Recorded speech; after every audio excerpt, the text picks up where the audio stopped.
신약성경 315페이지에 기록이 되어 있습니다. 에베소서 5장 8절입니다. 5장 8절 말씀 우리 한 목소리로 함께 읽도록 합니다. 너희가 전에는 어둠이더니 이제는 주 안에서 빛이라. 빛의 자녀들처럼 행하라. 아멘.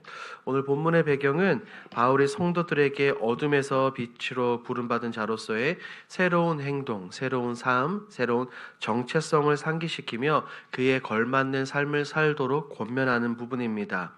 왜냐하면 성도들이 예수 그리스도를 만난 이후에 과거와 옛 모습을, 행위를, 이런 모습들을 버리고 빛의 자녀답게 살아가기를 분명하게 말하고 있습니다. 오늘 본문이 우리에게 무엇을 말하고자 하는지 함께 살펴보도록 하겠습니다. 내용 관찰 1번입니다. 바울은 빛의 자녀가 된 성도들에게 어떤 삶의 열매를 맺어야 한다고 말합니까? 오늘 9절 말씀을 보니 바울은 말하죠. 모든 착함과 의로움과 진실함의 열매를 맺으라고 말입니다. 착함은 이웃에게 선한 일을 하며 사랑과 배려로 살아가는 삶을 의미합니다. 이것은 다른 사람에게 유익을 주고 이 땅 가운데 하나님의 영광을, 하나님의 선하심을 바로 나타내는 삶의 모습입니다. 두 번째, 의로움은 하나님의 기준에 따라, 세상의 기준이 아닌 하나님의 기준에 따라 정의롭고 올바르게 이 세상을 살아가는 것을 뜻합니다. 이 세상을 살아갈 때에 정직과 공평한 태도로 살아간다는 것이죠. 그리고 진실함은 거짓이나 위선이 없는 모습을 말합니다. 이런 모습으로 하나님과 사람을 대하며 진리 안에서 살아가는 겁니다. 바울은 성도들에게 지금 이 세 가지 열매를 언급하며 성도가 빛의 자녀로서 하나님의 성품을 따라서 살아가기를 분명하게 원하고 있는 겁니다. 두 번째 봅니다. 빛의 자녀들은 어떤 일에 참여하면 안 됩니까? 바울은 빛의 자녀들이 어둠의 일에 참여하지 말라고 권면합니다. 열매 없는 어둠의 일은 하나님께 기쁨이 되지 않죠. 하나님께 기쁨이 되지 않을 뿐더러 오히려 죄와 불의를 낳는 행위들을 가리킵니다. 이것은 부정한 생각과 행동, 거짓, 탐욕, 음란, 그리고 다른 사람들에게 해를 끼치는 모든 행위들을 뜻합니다.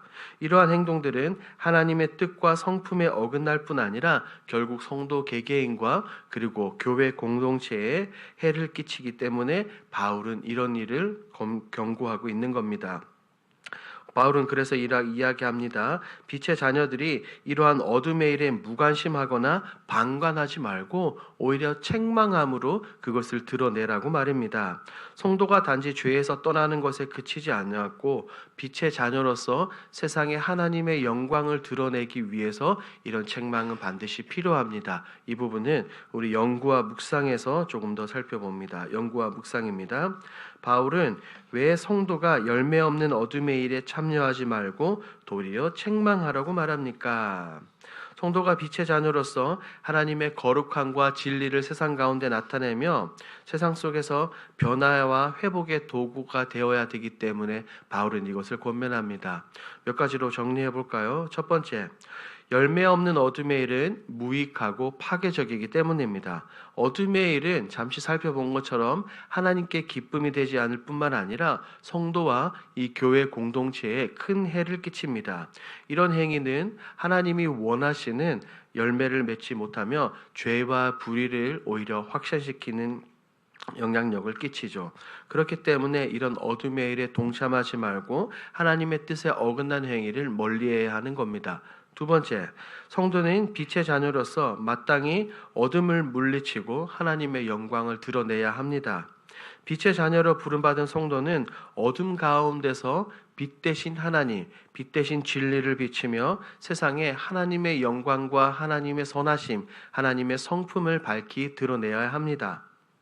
빛은 단지 어둠의 행위를 폭로하기 위해 존재하는 것이 아니라 어둠 속에 이 진리의 빛을 밝혀 변화와 회복을 이끄는 역할을 하죠.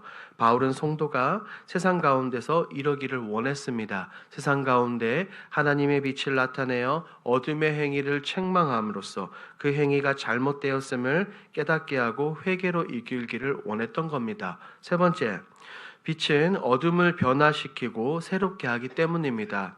5장 13절에서는 바울은 이렇게 말해요. 드러나는 모든 것은 빛에 의해 드러나고 빛이 된다라고 말입니다. 빛은 단순히 어둠을 폭로하는 데 그치지 않고 새롭게 하며 그것을 하나님의 빛 가운데로 인도한다고 말입니다. 빛이 이런 성도가 어둠의 행위를 드러내고 책망할 때 그것은 단순히 정죄가 아니라 죄를 깨닫게 하고 회복으로 이끄는 영적인 역할을 감당하는 겁니다. 그것이 바로 빛된 우리의 삶의 역할이죠. 바울은 이처럼 성도가 열매 없는 어둠의 일에 참여하지 말고 도리어 책망함으로 하나님의 거룩함을 나타내고 세상 속에서 빛과 진리로 살아가야 된다는 것을 성도들과 우리에게 분명하게 알려줍니다. 성도의 삶은 어둠을 드러내고 변화시키는 빛의 역할을 통해서 이 땅 가운데 하나님의 영광을 반드시 드러내야 하는 것입니다. 느낀 점을 봅니다. 전에 어둠이었던 자들이 이제 빛의 자녀가 됐다는 사실을 보며 무엇을 느낍니까? 이 사실을 보며 어둠이었던 우리가 빛의 자녀가 되었다는 사실을 보며 하나님의 은혜와 사랑이 얼마나 크고 놀라운지를 다시금 생각해보고 느낍니다. 우리는 우리 스스로의 노력이나 공로로는 어둠 속에서, 사망 속에서, 멸망 속에서 절대 벗어날 수 없는 존재였지만 하나님께서는 우리 주 예수 그리스도의 희생을 통해 우리를 어둠에서 빛 가운데로 옮겨주셨습니다. 이러한 삶을 생각해보니, 이런 것들을 생각해보니 얼마나 감사한지요.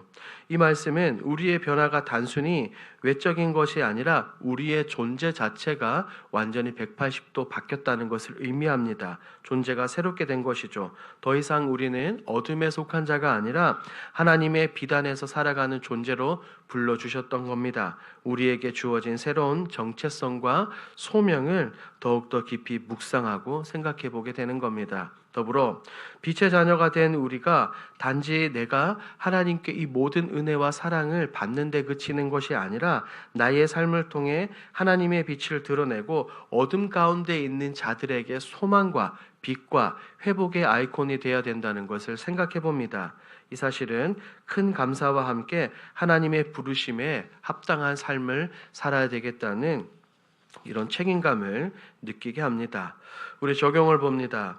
예수님을 믿고 난 후 내 삶이 어둠에서 빛으로 변화된 것은 무엇입니까? 예수님을 믿고 예수님을 만나고 이처럼 변화된 삶이 사람들이 굉장히 많습니다. 그 중에 대표적인 예를 본다면 신약 성경에 등장하는 사도 바울이 있죠. 바울은 예수님을 만나기 전 열심히 율법을 지키며 그리스도인들을 박해하던 사람이었습니다. 자신이 열심으로 하나님을 섬기고 있다고 믿었지만 사실은 어둠 가운데 살아가며 하나님의 뜻에 반대되는 삶을 살고 있었어요. 하지만 다메섹 도상에서 예수 그리스도를 만난 이후에 그는 완전히 변화가 되었습니다. 이제는 빛 가운데 나아가게 됐던 거죠. 바울의 이런 모습을 보며 우리 역시 과거에 있었던 두려움, 불안, 죄악된 습관에서 벗어나 하나님의 사랑과 은혜, 평강, 순종의 삶을 살아가게 되었다면 그것은 하나님의 빛이 다른 곳이 아니라 나의 삶 가운데, 나의 중심 가운데 역사했다는 증거입니다. 이런 변화는 하나님의 은혜로 이루어진 것이며 이제 내가 그 빛을 받아 세상에 나타나야 된다는 것을 생각해 봅니다. 마지막 결단을 봅니다. 내 삶의 모든 영역에서 빛의 열매를 맺기 위해 무엇을 실천하겠습니까? 빛의 열매를 맺기 위해서 오늘 하루 빛의 열매를 맺기 위해서 간단한 결단 두 가지를 함께 나눌까 합니다. 첫 번째, 정직한 말과 행동으로 빛의 열매를 맺는 것입니다. 사람을 우리는 만나고 대할 때 거짓이나 과장된 표현을 사용하지 않고 정직하게 말하며 진실한 마음으로 관계를 맺는 겁니다.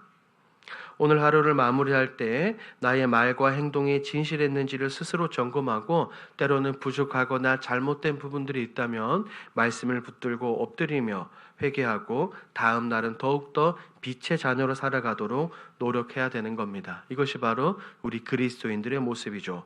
두 번째는 선한 일과 나눔으로 이웃을 섬기는 겁니다. 이것은 오늘 본문에서 바울이 말했던 착함과 의로움이 되겠죠.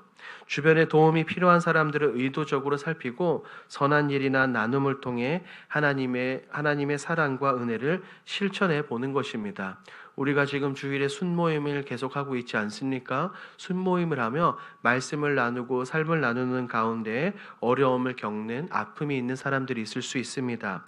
그런 사람들에게 직접적인 도움을 주거나 함께 기도하고 격려의 말을 하고 작은 선행을 통해 예수 그리스도의 사랑을 나의 순원들에게 먼저 전하는 겁니다. 내 순원들뿐 아니라 내 주위에 있는 가족들, 내 이웃들, 내 친구들에게도 이런 행동을 하는 겁니다. 우리는 이러한 결단들을 통해 내 삶 가운데 빛의 열매를 맺으며 하나님의 빛이 다른 사람이 아니라 우리 모든 그리스도인들, 나를 통해 세상에 드러날 수 있도록 우리는 매일 실천해야 되는 겁니다. 이것을 기억하시고 신앙생활 가운데 이 모든 것을 실천하시는 저와 여러분들이 되길 우리 주님의 이름으로 축복합니다. 아멘.